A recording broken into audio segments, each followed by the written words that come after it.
Josué, chapitre 9. À la nouvelle de ces événements, tous les rois qui se trouvaient à l'ouest du Jourdain, dans la montagne et dans la vallée et sur toute la côte de la mer Méditerranée jusque près du Liban, les Hittites, les Amoréens, les Cananéens, les Phéréziens, les Héviens et les Jébusiens s'unirent d'un commun accord pour combattre ensemble contre Josué et contre Israël. Les habitants de Gabaon, de leur côté, lorsqu'ils apprirent de quelle manière Josué avait traité Jéricho et Haï, eurent recours à la ruse. Ils se mirent en route avec des provisions de voyage. Ils prirent de vieux sacs pour leurs ânes, ainsi que de vieilles outres à vin déchirées et recousues. Ils portaient à leurs pieds de vieilles sandales raccommodées, et sur eux de vieux vêtements. Et tout le pain qu'ils avaient pour nourriture était sec et en miettes.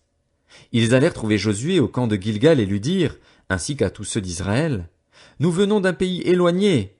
Faites maintenant alliance avec nous. » Les hommes d'Israël répondirent à ces Héviens, « Peut-être habitez-vous sur notre territoire. Comment ferions-nous alors alliance avec vous? » Ils dirent à Josué, « Nous sommes tes serviteurs. » Josué leur demanda, « Qui êtes-vous et d'où venez-vous? » Ils lui répondirent, « Tes serviteurs viennent d'un pays très éloigné, à cause de la renommée de l'Éternel, ton Dieu. En effet, nous avons entendu parler de lui, de tout ce qu'il a fait en Égypte et de la manière dont il a traité les deux rois des Amoréens de l'autre côté du Jourdain, Sihon, roi de Hesbon, et Og, roi du Basan, qui vivait à Astaroth. Nos anciens et tous les habitants de notre pays nous ont dit, « Prenez avec vous des provisions pour le voyage, allez à leur rencontre et dites-leur, « Nous sommes vos serviteurs. Faites maintenant alliance avec nous. Voici notre pain. Il était encore chaud quand nous en avons fait provision dans nos maisons, le jour où nous sommes partis pour venir vers vous, et maintenant il est tout sec et en miettes. Ces outres à vin, que nous avons remplies toutes neuves, les voilà déchirées. Nos vêtements et nos sandales se sont usés à cause de la très grande longueur du trajet. » Les hommes d'Israël acceptèrent les provisions des Gabaonites et ne consultèrent pas l'Éternel. Josué fit la paix avec eux et conclut une alliance par laquelle il devait leur laisser la vie, et les chefs de l'assemblée leur en firent le serment. 3 jours après la conclusion de cette alliance, ils apprirent que ces hommes étaient leurs voisins et habitaient sur leur territoire.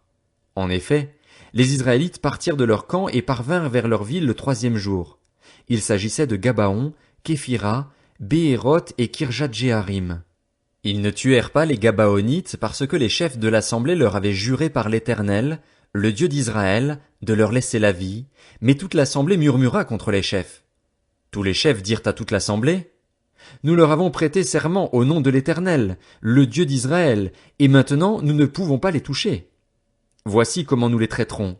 Nous leur laisserons la vie, afin de ne pas attirer sur nous la colère de l'Éternel à cause du serment que nous leur avons fait. Ils vivront, leur dirent les chefs, mais ils furent employés à couper le bois et à puiser l'eau pour toute l'assemblée, comme les chefs le leur avaient dit. Josué fit appeler les Gabaonites et leur dit, « Pourquoi nous avez-vous trompés en disant, « Nous sommes très éloignés de vous, alors que vous habitez sur notre territoire. Maintenant vous êtes maudits, et vous ne cesserez pas d'être dans l'esclavage, de couper du bois et de puiser de l'eau pour la maison de mon Dieu. » Ils répondirent à Josué, « On avait rapporté à tes serviteurs les ordres de l'Éternel, ton Dieu, à Moïse, son serviteur.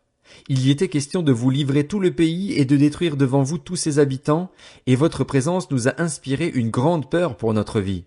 Voilà pourquoi nous avons agi de cette façon. Et maintenant, nous voici entre tes mains. Traite-nous comme tu trouveras bon et juste de le faire. » Josué agit envers eux comme il avait été décidé. Il les délivra des Israélites, qui ne les firent pas mourir, mais il les destina dès ce jour à couper du bois et à puiser de l'eau pour l'assemblée et pour l'autel de l'Éternel, à l'endroit que l'Éternel choisirait. C'est ce qu'ils font encore aujourd'hui. Josué, chapitre 10. Adonit-Sédec, le roi de Jérusalem, apprit que Josué s'était emparé d'Haï et l'avait voué à la destruction, qu'il avait traité Haï et son roi comme il avait traité Jéricho et son roi, et que les habitants de Gabaon avaient fait la paix avec Israël et vivaient au milieu d'eux. Il éprouva alors une forte peur, car Gabaon était une grande ville, comme une des villes royales, plus grande même qu'Haï, et tous ses hommes étaient vaillants. Adonit-Sédec, roi de Jérusalem, fit dire à Oham, roi d'Hébron, à Piréam, roi de Jarmuth, à Japhia, roi de Lachis, et à Débir, roi d'Aiglon, « Montez vers moi et aidez-moi à détruire Gabaon, car elle a fait la paix avec Josué et avec les Israélites. » 5 rois amoréens, les rois de Jérusalem, d'Hébron, de Jarmuth, de Lachis et d'Aiglon, s'allièrent ainsi et montèrent avec toutes leurs troupes. Ils vinrent installer leur camp près de Gabaon et l'attaquèrent. Les habitants de Gabaon envoyèrent dire à Josué, au camp de Gilgal, « N'abandonne pas tes serviteurs, monte vite vers nous pour nous sauver et nous secourir, car tous les rois des Amoréens qui habitent la montagne se sont ligués contre nous. » Josué monta de Gilgal avec tous les hommes de guerre et tous les vaillants hommes. L'Éternel dit à Josué, « N'aie pas peur de ces rois, car je les livre entre tes mains et aucun d'eux ne te résistera. » Josué arriva sur eux par surprise après avoir marché toute la nuit depuis Gilgal. L'Éternel les mit en déroute devant Israël, et Israël leur infligea une grande défaite près de Gabaon, les poursuivit sur le chemin qui monte à Beth-Horon et leur porta des coups jusqu'à Azéka et Makeda. Alors que les Amoréens fuyaient devant Israël et qu'ils se trouvaient sur la descente de Beth-Horon, l'Éternel fit tomber du ciel sur eux d'énormes grêlons jusqu'à Azéka et ils moururent. Ceux qui furent tués par ces grêlons furent plus nombreux que ceux qui moururent sous les coups d'épée des Israélites. Alors Josué parla à l'Éternel, le jour où l'Éternel livra les Amoréens aux Israélites, et il dit devant Israël, « Soleil, arrête-toi sur Gabaon et toi, lune, sur la vallée d'Ajalon. » Le soleil s'arrêta et la lune suspendit sa course jusqu'à ce que la nation se soit vengée de ses ennemis. Cela n'est-il pas écrit dans le livre du juste? Le soleil s'arrêta au milieu du ciel et ne s'empressa pas de se coucher, durant presque tout un jour. Il n'y a pas eu de jour comme celui-là, ni avant ni après, où l'Éternel ait écouté la voix d'un homme, car l'Éternel combattait pour Israël. Josué, et tout Israël avec lui, retourna au camp à Gilgal. Les 5 rois s'enfuirent et se cachèrent dans une grotte à Makeda. On annonça à Josué, « Les 5 rois se trouvent cachés dans une grotte à Makeda. » Josué dit, « Roulez de grosses pierres à l'entrée de la grotte et mettez-y des hommes pour les garder. Quant à vous, ne vous arrêtez pas, poursuivez vos ennemis et attaquez-les par derrière. Ne les laissez pas entrer dans leur ville, car l'Éternel, votre Dieu, les a livrés entre vos mains. » Après que Josué et les Israélites leur eurent infligé une très grande défaite et les eurent complètement battus, ceux qui purent leur échapper se sauvèrent dans les villes fortifiées. Tout le peuple revint tranquillement au camp vers Josué à Makeda, sans que personne n'ose dire quoi que ce soit contre les Israélites. Josué dit alors, « Ouvrez l'entrée de la grotte, faites-en sortir ces 5 rois et amenez-les-moi. » C'est ce qu'on fit, et on lui amena les 5 rois qu'on avait fait sortir de la grotte, c'étaient les rois de Jérusalem, d'Hébron, de Jarmuth, de Lachis et d'Aiglon. Lorsqu'on eut amené ces rois devant lui, Josué appela tous les hommes d'Israël et dit aux chefs des hommes de guerre qui avaient marché avec lui, « Approchez-vous, mettez votre pied sur le cou de ces rois. » Ils s'approchèrent et mirent le pied sur leur cou. Josué leur dit, « N'ayez pas peur et ne vous laissez pas effrayer, fortifiez-vous et ayez du courage, car c'est ainsi que l'Éternel traitera tous vos ennemis contre lesquels vous combattrez. » Après cela, Josué les frappa à mort. Il les pendit à 5 arbres et ils y restèrent pendus jusqu'au soir. Vers le coucher du soleil, Josué ordonna qu'on les descende des arbres. On les jeta dans la grotte où ils s'étaient cachés et l'on en boucha l'entrée avec de grosses pierres qui y sont restées jusqu'à aujourd'hui. Josué s'empara de Makeda le même jour et la frappa du tranchant de l'épée. Il voua à la destruction le roi, la ville et tous ceux qui s'y trouvaient.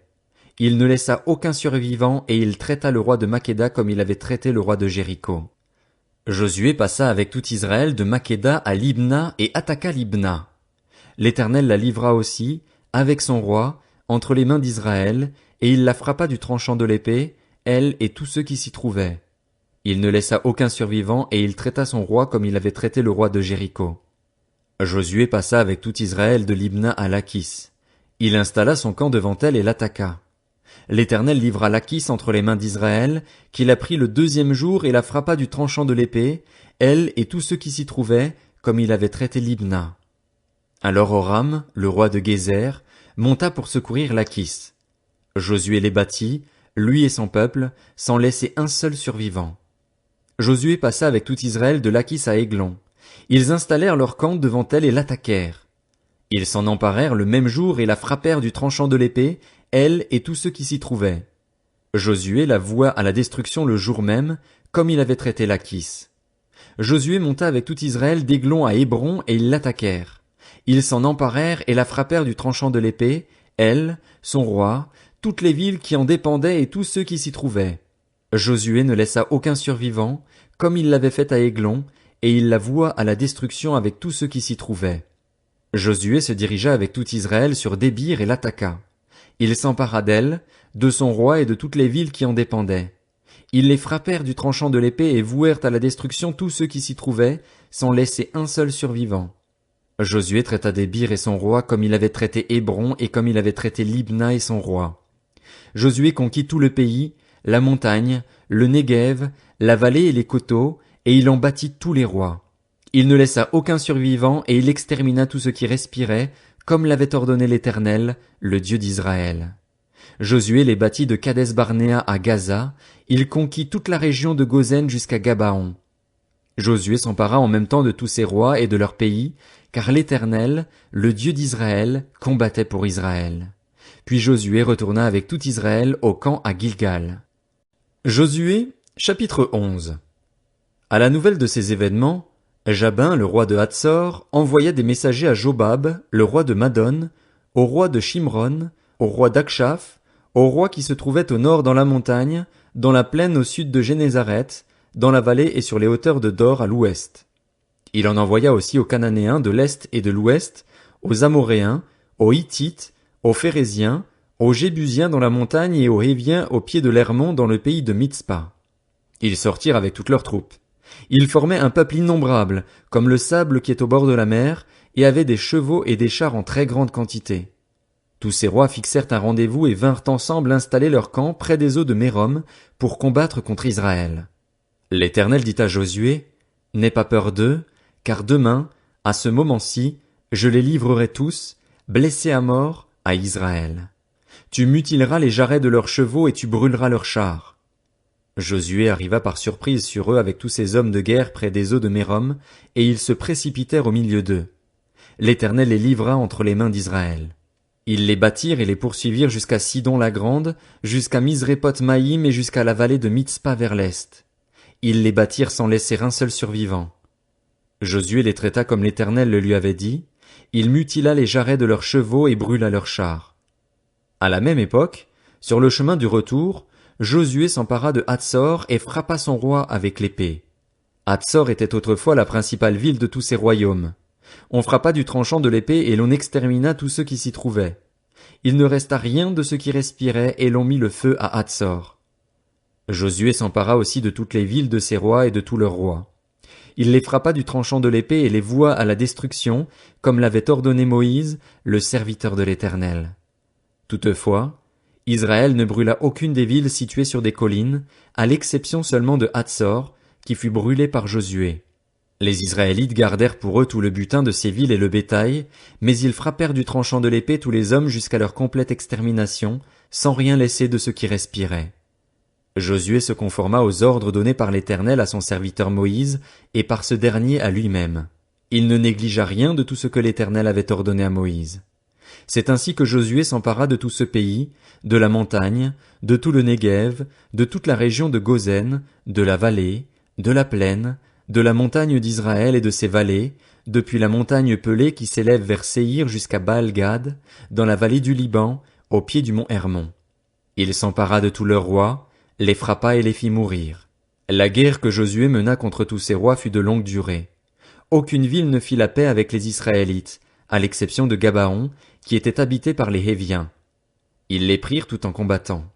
En effet, l'Éternel permit que ces peuples s'obstinent à faire la guerre contre Israël, afin qu'Israël les extermine sans leur faire grâce et qu'il les détruise comme il l'avait lui-même ordonné à Moïse. À la même époque, Josué alla exterminer les Anakim des montagnes d'Hébron, de Débir, d'Anab, de toutes les régions montagneuses de Juda et d'Israël. Josué les voua à la destruction, avec leurs villes. Il ne resta pas d'Anakim dans le pays des Israélites. Il n'en resta qu'à Gaza, à Gath et à Asdod. Josué s'empara donc de tout le pays, conformément à tout ce que l'Éternel avait dit à Moïse, et le donna en héritage à Israël, à chacun sa portion, d'après leur tribu. Puis le pays fut en paix, sans guerre. Josué, chapitre 12. Voici les rois que les Israélites bâtirent et dont ils possédèrent le pays de l'autre côté du Jourdain, du côté du soleil levant, depuis le torrent de l'Arnon jusqu'au mont Hermon, avec toute la plaine située à l'est. Il y avait Sion, le roi des Amoréens qui habitait à Hesbon. Il dominait sur la moitié de Galaad, depuis Aroër, qui se trouve au bord du torrent de l'Arnon, au milieu de la vallée, jusqu'au torrent du Jabbok, qui marquait la frontière avec les Ammonites. Sur la plaine qui va jusqu'au lac de Génézareth, à l'est et jusqu'à la mer de la plaine, la mer Morte, à l'est vers Beth-Sheshimoth, et du côté du sud, sur le pied du Pisga. Il y avait aussi Og, le roi du Basan, l'un des derniers Réphaïm, qui habitait à Astaroth et à Édréi. Il dominait sur le mont Hermon, sur Salca, sur tout le Basan jusqu'à la frontière des Guéshuriens et des Maacassiens et sur la moitié de Galaad jusqu'à la frontière de Sion, roi de Hesbon. Moïse, le serviteur de l'Éternel, et les Israélites les bâtirent. Puis Moïse, serviteur de l'Éternel, donna leur pays en possession aux Rubénites, aux Gadites et à la moitié de la tribu de Manassé. Voici les rois que Josué et les Israélites bâtirent de ce côté-ci du Jourdain, à l'ouest, depuis Baal-Gad dans la vallée du Liban jusqu'à la montagne pelée qui s'élève vers Séhir. Josué donna leur pays en possession aux tribus d'Israël, à chacune sa portion, dans la montagne, dans la vallée, dans la plaine, sur les coteaux, dans le désert et dans le sud. C'était le pays des Hittites, des Amoréens, des Cananéens, des Phéréziens, des Héviens et des Jébusiens. Il y avait le roi de Jéricho, le roi d'Aï, près de Béthel, le roi de Jérusalem, le roi d'Hébron, le roi de Jarmuth, le roi de Lachis, le roi d'Aiglon, le roi de Gézer, le roi de Débir, le roi de Guéder, le roi de Horma, le roi d'Arad, le roi de Libna, le roi d'Adulam, le roi de Makeda, le roi de Béthel, le roi de Tapuach, le roi de Hépher, le roi d'Aphek, le roi de Lacharon, le roi de Madon, le roi de Hatsor, le roi de Shimron-Méron, le roi d'Akshaph, le roi de Tanak, le roi de Megiddo, le roi de Kédesh, le roi de Joknéam, au Carmel, le roi de Dor, sur les hauteurs de Dor, le roi de Gojim, près de Gilgal, le roi de Tirtsa. Nombre total de ces rois, 31.